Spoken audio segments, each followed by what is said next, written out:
Donald Trump said it this week directly in public on the record. If there's no ceasefire, you're not going to have to know. You're just going to have to look at one big glow coming out of Iran. One big glow from a country of 90 million people with a civilization that is among the oldest on earth.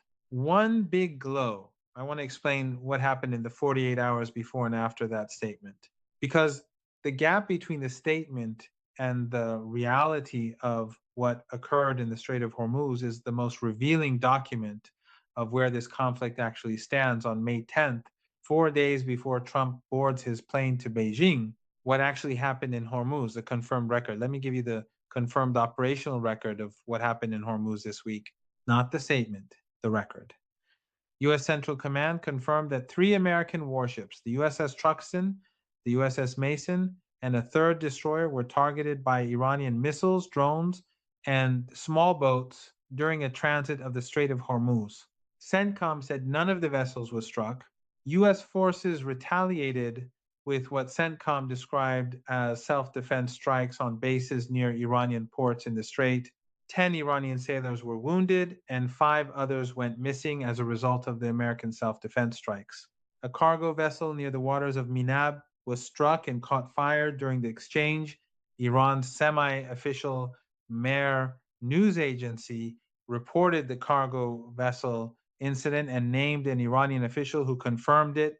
Iran's Ministry of Foreign Affairs issued a formal statement saying that American actions in and around the Strait of Hormuz constitute a clear violation of the ceasefire understanding dated April 8, 2026, and represent a flagrant breach of Article 2.4 of the UN Charter, the article that prohibits the use of force against the territorial integrity or political independence of any state, and qualify as acts of aggression under international law.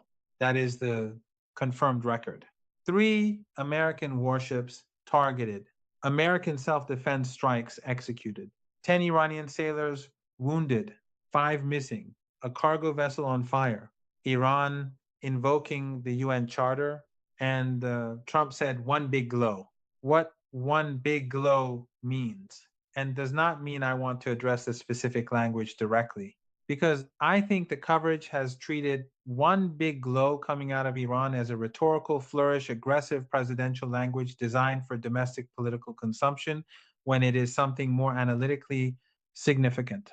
One big glow is nuclear language. It is the language of a detonation, a flash visible from distance, a glow that persists after the initial explosion, the visual phenomenon associated with a nuclear strike rather than a conventional bombing campaign.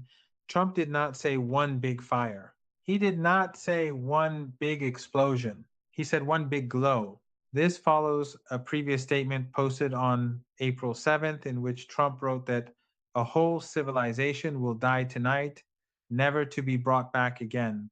The Secretary General of Amnesty International assessed that statement as potentially constituting a threat to commit genocide under international law. The pattern of civilization dying, a big glow, is a pattern of language that goes beyond conventional military threat. And the White House's response to questions about whether nuclear weapons are being considered is not a denial. It is only the president knows. I am not saying America will use nuclear weapons against Iran. I am saying that the President of the United States has used language that a neutral observer, the Secretary General of Amnesty International, assessed as crossing legal thresholds, and that the White House's response has been to neither confirm nor deny. That is a specific and deliberate communication choice. And the 90 million Iranians who live in the country Trump says will become a big glow are entitled to understand what that choice communicates, what Netanyahu's full coordination means for the deal. Here is the dimension of this week's escalation that the American coverage is consistently underreporting. Benjamin Netanyahu said this week that he speaks with Donald Trump almost on a daily basis on the Iran situation. He said, "We have full coordination. There are no surprises." Netanyahu added that the most important goal The goal he discusses with Trump almost daily is to remove all enriched material from Iran and dismantle Iran's enrichment capabilities entirely. I want to hold that statement alongside Iran's stated condition for any deal. Iran has made clear it refuses to agree to any peace deal that does not include a halt to Israel's ongoing fight with Hezbollah in Lebanon. Iran's position: Hormuz first, nuclear second, Lebanon included, is the framework Iran has been consistent about since the Islamabad talks. Netanyahu's goal: remove all enriched material, dismantle all enrichment capabilities, is the maximum American demand. It is the demand that Iran signing the one-page memorandum would only begin to address, not complete. And Netanyahu is discussing this with Trump almost daily with full coordination and no surprises. The person who speaks with American president almost daily about Iran is the Prime Minister of Israel. The person who says there are no surprises in the Iran strategy is the Prime Minister of Israel. And Iran will not sign a deal that does not include stopping Israel's war in Lebanon, a war that Netanyahu is coordinating with Trump on a near daily basis. This is the specific diplomatic knot that the Beijing summit, 4 days away, is being asked to untie. Trump arrives having coordinated almost daily with Netanyahu on maximum demands. Iran arrives having stated minimum conditions that include Lebanon. And Xi Jinping will be in the room having just hosted Araghchi, having heard Iran's full position, and having reaffirmed Iran's right to national sovereignty and dignity. The one big low statement and the Netanyahu daily calls are not separate facts. They are two dimensions of the same strategic reality. An American president whose Iran policy is being shaped by daily conversations with the leader of a country whose interests in Lebanon are not America's interests in Hormuz, the cargo vessel on fire, what it tells you. I want to focus on one specific fact from this week's Hormuz exchange that has received less attention than the warship targeting a cargo vessel near the waters of Minab was struck and caught fire during the American self-defense strikes. This is a commercial vessel, not a warship, not an IRGC boat, a cargo vessel operating in the commercial maritime corridor adjacent to the conflict zone.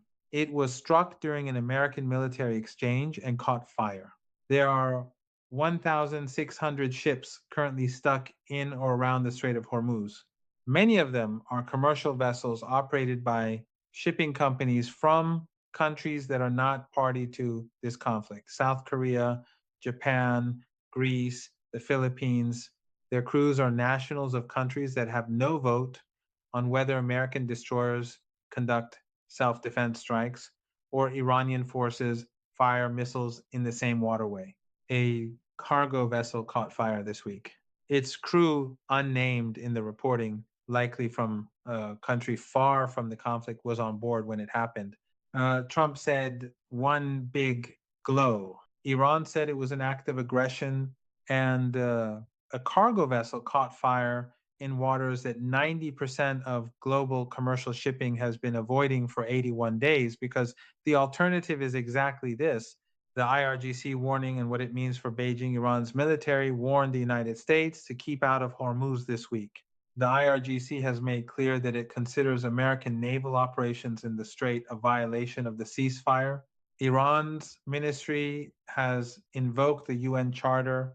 Iran has stated that its position on Lebanon must be included in any deal, and Beijing is 4 days away. I want to explain what 4 days means in this specific diplomatic context. The summit is not a negotiation. It is not the venue where the terms of any agreement will be worked out line by line. It is a venue where Trump and Xi will either announce a framework that has already been negotiated in the back channel through Pakistan, through Oman, through the channel that Araghchi activated in Beijing last week, or where they will acknowledge that the framework does not yet exist and the conflict continues. The one big glow statement makes the second outcome more likely, not less. Here is why. A president who publicly threatens a civilizational glow 4 days before a diplomatic summit is not signaling flexibility. He is signaling to Iran's IRGC leadership, the institution that controls the response to any American proposal, that America's fallback is catastrophic escalation. The IRGC reads that signal as sign on America's terms or face what comes next. The IRGC's institutional response to that signal is not accommodation. It is the same response that has defined this institution for 40 years, resistance to external pressure, as the foundational political act. The same response that produced the fire exchange in Hormuz this week. The same response that produced 10 wounded Iranian sailors and a burning cargo vessel. The one big glow is meant to be a closing argument before Beijing. Iran's military and diplomatic response this week tells you it is being read as a reason to hold firm, not as a reason to concede.